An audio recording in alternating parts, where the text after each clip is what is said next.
Hello, my friends.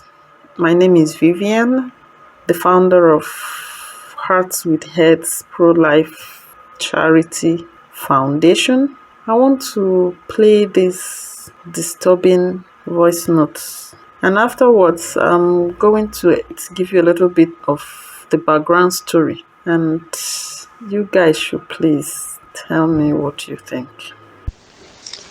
Hello Vivian, good morning. How was your night? I hope it's fine. I thank God that you started this program that you're doing. Ever since I saw you on that program, I was very happy. I said maybe God might use you to help me. AMARA, your friend is suffering here. I don't know if I can make video call. I married since 2010 like I told you. You know the other time when I called you, I told you we are in Port Harcourt. If you can remember vividly, you can remember that I told you that my kids, they are not going to school. You are the one that sent me money thing that I used to register them. I have to lie to my husband. I did not tell him because anything we say is the man that give me. I have to lie to him that the school, they gave one scholarship. And I'm telling you that the other one is just small money. So you brought the money. I practically used your money to buy school fees, to buy uniform, shoes and school bag, books for them, to run all the other expenses. From that Port Harcourt, we moved to Bayelsa. From that Bayelsa, it was beating all through. This man have beat me to an extent. He makes me to be naked and push me outside. I was losing my life then. All of a sudden, he came back one day and said, don't have any money to take care of us, so that we should go, move. If it is village, if it is Benin, anywhere I want to go, that we should go for now. That where he's working, this, bra. After he has been beating me every day, in the yard, people will gather. To an extent, I have a little child that time, a year and 3 months. The child was very, very sick. If you beat us finish, you go, you not give us food. So that my child was very, very sick. People in the yard called him, they said, this child will die. You should please assist this woman. I was doing nothing. He will not allow you to do anything. So he refused. He said, if the child want to die, let them die, because I have only 3 girls. If we are dying, let us die. It's the yard that contributed money and gave to me. We took the child to the hospital. After then, he sent us packing that we should go anywhere we want. I look at myself. I said, don't need let me come to Ichida, to his own town, so that they will also know what I'm passing through. No phone, nothing. He dropped 5,000 naira for us on the table and left. We use it on the middle of time when these children is still going to school. We have to leave and come back to Ichida. We came from Alimiri since 6 years ago. Ever since we returned to the village, he no longer call us. He did not even ask us where we went to, because it's anywhere we want. Me and these children was in the village with a child of a year and 3 months. This child did not know his father. We grew up here, suffering. If you see me, if you want to dry oil, it's my hand we used to pound it here in the mortar here. The woman turned me to a slave. It get to an extent, because my father is late, like I told you before. I have to call one of my father colleague. That one now came to village. He came to Sophia, so from there he said he want to visit us. That day he came back, he saw me, say, no, this is not Amarachi. This is not the girl I know before. He gave me 3,000 naira. I said, tell this woman anything. Tell her something, that you want to go and see your mother in Benin. That is how I told them. I picked these children and we left. From Benin, I stay with my brother, because my brother is married and he's still managing. I stay with them. I started work, teaching. I was paying my children's school fees, taking care of them. All of a sudden, a wife started behaving strange, saying that he don't want us to be staying there again. Before you know, the woman pack her clothes and go back to club, where their village. So my brother was disturbed. I have to relocate. I don't have money then. There was a child that I taught, so I explained to the parents. They said they will give us house very close to them. Me and my children moved there.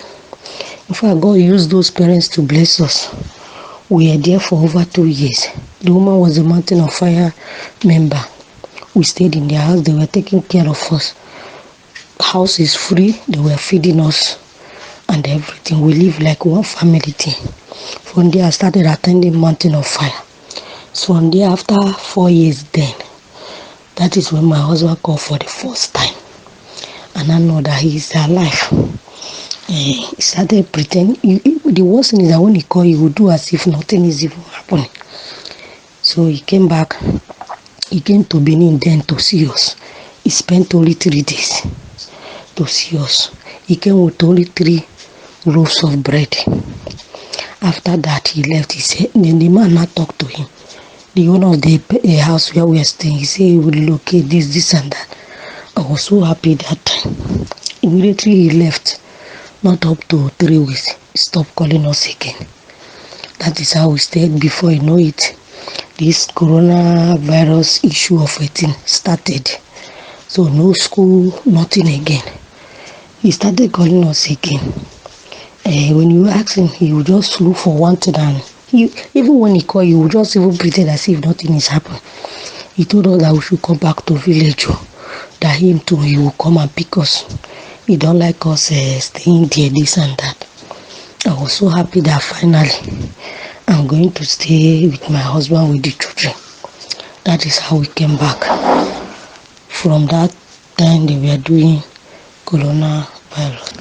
For the past 6 years now, I've not seen him. He woke up one day and tell us we have to excuse him, move to anywhere we want, that things are not well with him, that he will call us back, that we should leave. If not, we will just stay here and die of hunger. Before he told us this, he has been beating me, and even the children, he has been maltreating us, no food. The ones that are sick, he will not give us medicine. He say if they want to die, let them die. Before he sent us packing, I decided, what will I do, where to go? It's better let me go to their village, his own village, so that the people will also see me. My mother is mad. Assuming that my mother is not insane, that she is fine, maybe I will run to her. But she is mad. I can't even find her. We have to go to psychiatric hospital. She will run out from there. I don't know the dustbin or the area where she's staying now. My father is late. My younger brother have married, and life is not that easy for him. In fact, to even eat is problem. I can't run to him. So I came to the village.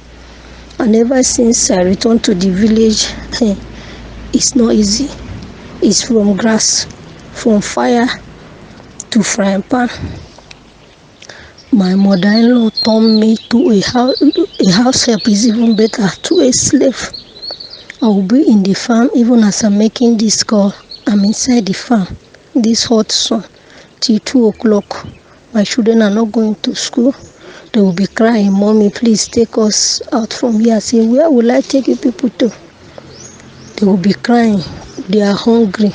Around 2 o'clock, no food. Even as I'm making this call, I'm not eating morning food, neither my children. We'll be in that farm.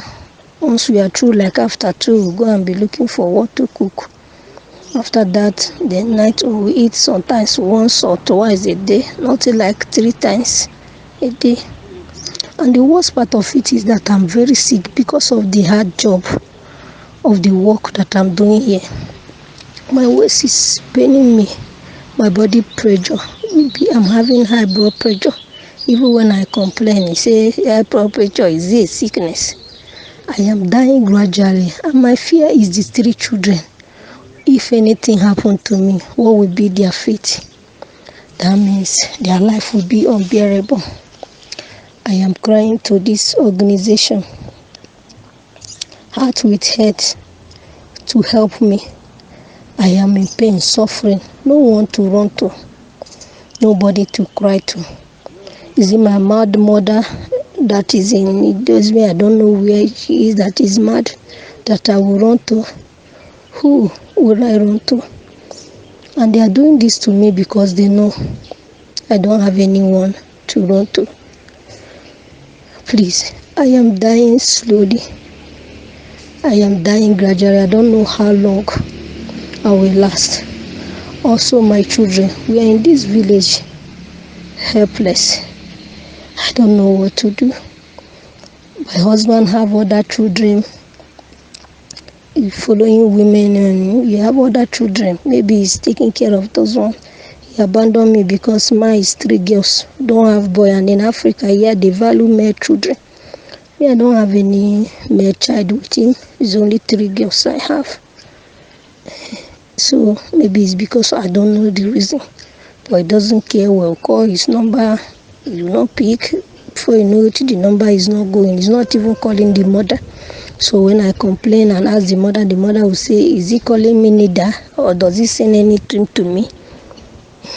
So we are doing this work in order for her to feed us. But upon that, life has not been easy. My health is my problem now.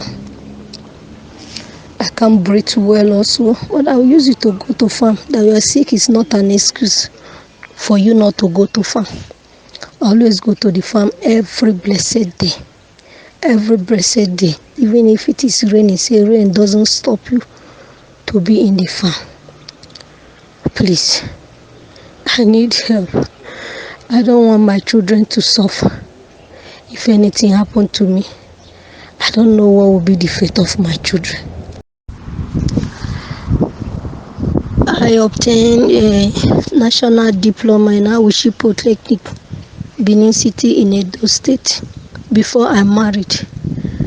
My certificate, my husband burnt it. I cannot use my no certificate again to work. He has burnt my certificate. I have been seeking from help from people. Vivian has been helping me. She knows my story from day one. I don't know what to do. This man have done more than worst. I don't know where he is now. He doesn't even care where we are. I believe all he wants to hear is that maybe me and my children, that we have died. I don't know what to do. I don't know what will be my fate. I don't know. I'm scared. I am dying slowly, in pain, suffer. I'm sharing tears at night. I couldn't sleep. I will share tears. Who will I cry to? Is it my late father that is in the grave? Or who will I cry to?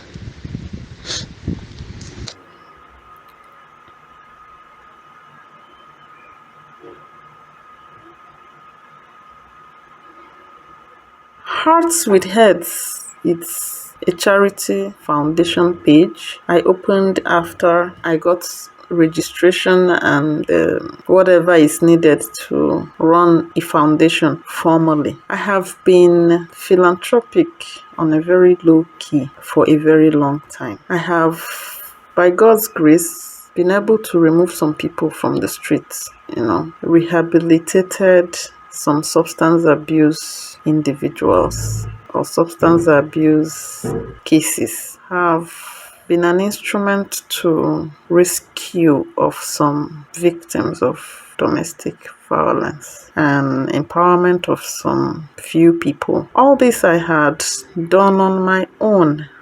After I survived my ordeal, I swore to take the war against violence to a different level. At that moment, I knew it was not something I was going to do by myself alone, that I was going to need support from other people. So I officially got the NGO registered and then got my website created, my page, to kind of create a little awareness and all of that. The woman behind this voice was one of the cases that made me start this movement. To be frank with you, I have been on AMARA's case for 9 years now. AMARA, unfortunately, was an old school classmate, precisely in secondary school, and then we went our different ways. But I started really helping AMARA right from that secondary school because her mother at that time was mad, insane, like at the dustbin, and she is the first daughter with two other siblings to take care of. She was just a teenager in secondary school, and she was literally the mother, the parent of her siblings. Her father was living in another state, comes once in a while. So it was Amara that would be chasing her mad mother around, looking for her at all the dustbins. At the same time, caring for her two younger ones, making sure they were in school and well behaved. So that her condition was what attracted me to her in the first place. She was my closest friend in secondary school. So I was kind of sharing my little allowances with her, or my little pocket money with her, trying to just give her some moral support and all of that till we all parted ways. I faced my life, went to universities, didn't hear from Amara for a while until much, much later in life. One day, my phone rang and it was Amara. I heard the most horrible story, as at that time, that woman has seen 99. Her father died. Her younger ones grew up, but it's not everything that I will say here. Then she got married to, ironically, a man from my village. This life, She married that man because he came from my village. Since that time, Amala's life moved from frying pan into the fire. You heard it by yourself. You have heard just a little bit of it. Amara had only girls. Amara had babies beating off her stomach while pregnant. Her husband lives where she doesn't know, appears just once in a while to impregnate her again, and leaves again. Comes back, people will put mouth to beg her, hey, he's your husband now, this and that, you have to reconcile with her. And that 2-3 days, the man will come back to reconcile with her. He will get her pregnant again and disappear. Amara will suffer, no job, give birth through CS, and will keep calling for help, paying hospital bills, buying baby food, house rent. It was too much. And then I have no moral justification to ask a woman to leave her husband when the person is not feeling that way, right? Because of getting help, Amara had lived in Lagos, Benin, Bayelsa, Port Harcourt. Anybody that begins to help her at any particular point in time, if the person demands that probably she moves closer to where the person is, so that getting the help will be easier, Amara will move again close to the location of the helper. And then the husband will come back from the forest again, from wherever he is, find them there, either get her pregnant again or spoil things for her there and move out. Then Amara will become stranded again and with her children, and begin to look for what to do again, as in where to move to again, who to hang on to. So this is how I have been in and out of Amara's situation from one time to the other. I don't want to, begin to say everything that has gone down. It got to a point where I know I have to do what I have to do. Amara had lost my contacts many times, and somehow would find a way to connect with me again. Facebook has been very instrumental to this. My little help to Amara is not sufficient to save her. She needs more than I can give. It's not easy for me coming here to solicit for her, but I need to. I have to protect her dignity a little bit by not just putting out her pictures and the picture of her children. I need a little bit of support from you guys. A life is a life. I know that there are people God has blessed with much more than they need. Please, I'm begging you. If you think that Amara's situation is bad enough, please call on the NGO's official number that is on the page. What Amara needs is a life. The young woman has seen too much in her lifetime. The last time she contacted me, till now, all that I have been trying to do is to stabilize Amara psychologically, because she has even lost it a little bit. All she has been talking about is ending her life, blaming God for bringing her into the world. Stories are plenty, but we cannot tell it all on the internet. But Amara needs urgent help. She has 3 kids that are suffering terribly. Amara herself is in a mess. Her health is poor. If you see her, hey, Amara has nobody. Her father's house is empty, like down, like shut down. Nobody there. Amara's father is dead. Amara's mother is mad. Amara's school certificate was destroyed by her husband. Because of respect for culture, Amara had moved to her husband's village to live with the mother-in-law. Slavery is easier than what Amara is passing through at the moment. Her husband does not know where she and her children are, as in no communication. He doesn't want them alive anymore. He said he doesn't care if you people die, die. If you live, you don't bother my life and everything. He has other lives. There are so many that are in line asking for help in different forms. That is the essence of a charity foundation. Getting support from capable hands and then channeling it properly to those that are in need. Ndị be anyị si na anyụkọ mamịrị ọnụ, ọgba ọfụfụ, and then a life will be saved. And in Amara's case, 4 lives, because she has 3 kids. But left to me alone, the burden will weigh me down. Not just her burden. There are so many others, so many others. But the different thing my NGO does is that we help in private mode, except for situations like this where it has gone beyond what I can do, and then the person solicits or decides that we can bring his or her case to the public.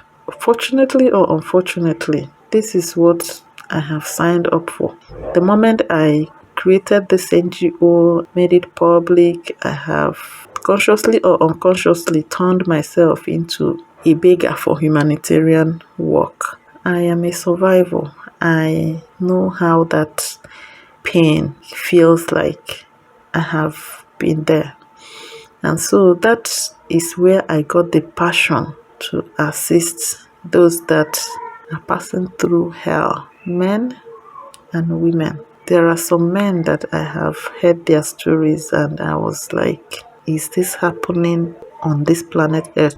Before I take up anybody's case, I usually would compare it with what I had suffered and conquered myself. If yours is within the limits of or the range of what I was able to conquer, I will advise you, encourage you to face your problems squarely. We know that there are people that need help, right?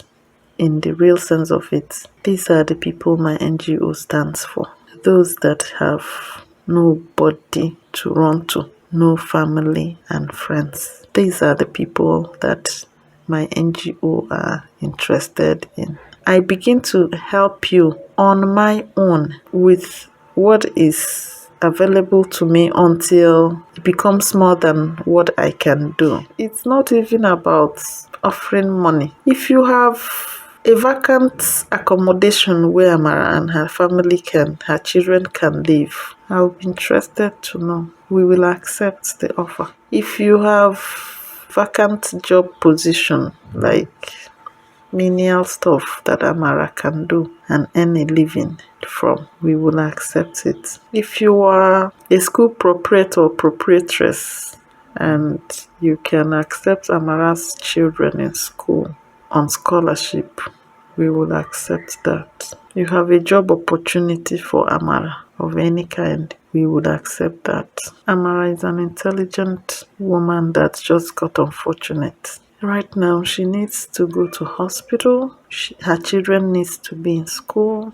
She needs a house of her own. She needs a job or to start up a business. I have been giving Amara stipends. I have been supporting Amara with feeding for a long while now. I have paid Amara's children's school fees several times, facilitated Amara's movement from point A to point B several times. Amara had all her children with CS without knowing where her husband has been. Her mother-in-law accepted her against her other children's wish, and they stopped caring for the poor woman because they said, you chose to bring Amara and her children here to paste on you. And that was how Amara's relationship with her mother-in-law degenerated from bad to worst, because she had to turn Amara into a slave to be able to merit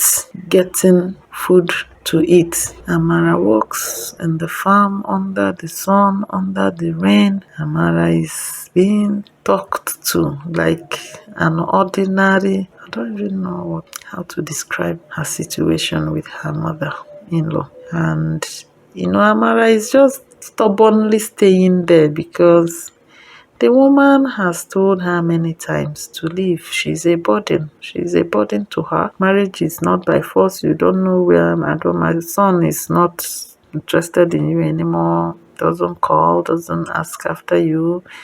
Why don't you leave me alone? But because Amara has nowhere to go, she is pesting on the woman. Please, family, begging, unitedly, like Ogiyife, any amount to relieve Amara's pain. What she's asking for is not something out of this world. It's just that who she is asking doesn't have all the answers. To get her a house, to start a business for her, to put her children in school, and then take her for Medicare, and then she will continue her life on her own. This is what Amara needs. Every other thing is being taken care of. Her psychotherapy, it's ongoing. The legal aspect of it, trying to get her officially divorced, and so that Amara can move on with her life. If she wants to, she will be free to make new friends. She will remarry if she wants, return the children to their father if he ever declares interest. If he ever declares interest, if he surfaces any day and declares interest. This life is short. We all deserve to be happy. Some people got so unfortunate in life and it looks like they accompanied others to the world. It's a terrible feeling. Amara had seen way since she was a human being. We're not even talking about her mother. Remember that Amara is the first child. We're not even talking about her mentally unstable mother. We are still working on trying to stabilize Amara so that she will be instrumental to getting her mother back from the dustbin. Literally, I'm not saying figuratively, or her mother has been mad since I know them. She has been taken to different psychiatric hospitals. She had been forcefully kept and chained at home sometimes, blah blah blah. But that one is a story for another day. She is also a human being. She's a human being. So, but the Busineke Olweke, if we can restabilize Amara, then Amara will look for her mother and give her the assistance that she would need. What is in this life, one? What is in this life? We rise by lifting others, right? It makes the world a beautiful place. Call on the number or send me a DM. Contact me if you have interest in helping AMARA, God bless you.